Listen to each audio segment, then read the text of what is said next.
All right, here we go, folks. We are on to episode 8 of Brian's playlist reactions. This one is again going to feature another artist that I've already featured. I'll be featuring 3 of them multiple times, maybe more, multiple times. It's going to grow because it's just a journey of what what seeds were planted years ago, decades ago into my musical heart. And Chris Oliva being one of the best guitar players to have ever lived, in my opinion, definitely had an influence on me musically and the way I look at guitar. So this song is the last track off of their Streets, a Rock Opera album from, oh, was it 89? I think 89, 90, 89. And it's a story, okay? This is, as you guys know, Savatage, excuse me, turned into Trans-Siberian Orchestra.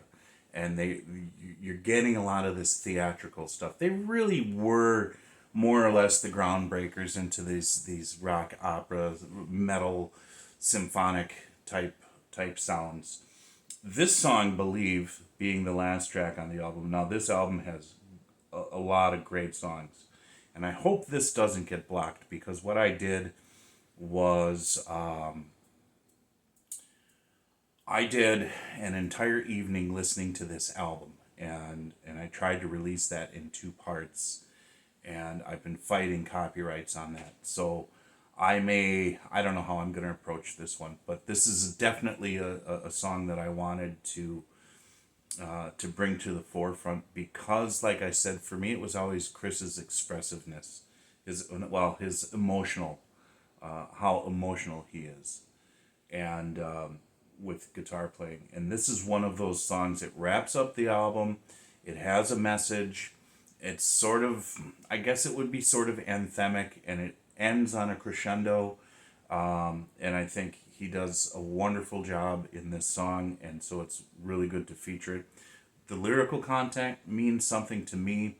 If you look at it in context of the story, it's not too far off of what it means to me, and I think it really is sort of God talking to each of us about our individual journeys in life and the things that we question in life and all the pain and suffering that we go through. Why do we, what is this for? All of that sort of stuff. It can be all wrapped up into like God's response to that in this song. So we're going to give this a go, and if it gets blocked on YouTube, I know it's not going to be blocked on Rumble. So hopefully you guys will get on over there if you're able to. Otherwise, I don't know what to do. Here we go. After all these one-night stands, ended up with heart and hand. Child alone, on your own, retreating.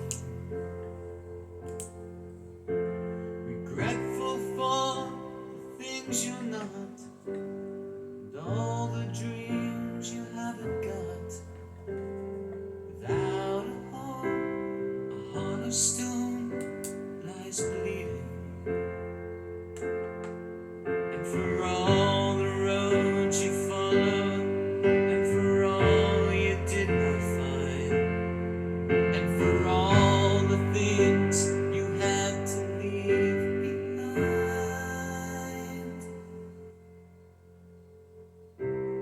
I am the way, I am the light, I am the dark inside the night. I hear your hopes, I feel your dreams, and in the dark I hear your screams. Don't turn away, just take my hand, and when you make your final stand, I'll be right there, never leave. All I ask of you is believe. Okay, I didn't finish the musical phrase, I know. But you get what I'm saying here lyrically. It kind of makes sense. I'm also pausing because I want to try to avoid the copyright stuff going on there. Okay, hopefully that'll work. I don't know, but it's a beautiful beginning with John Oliva on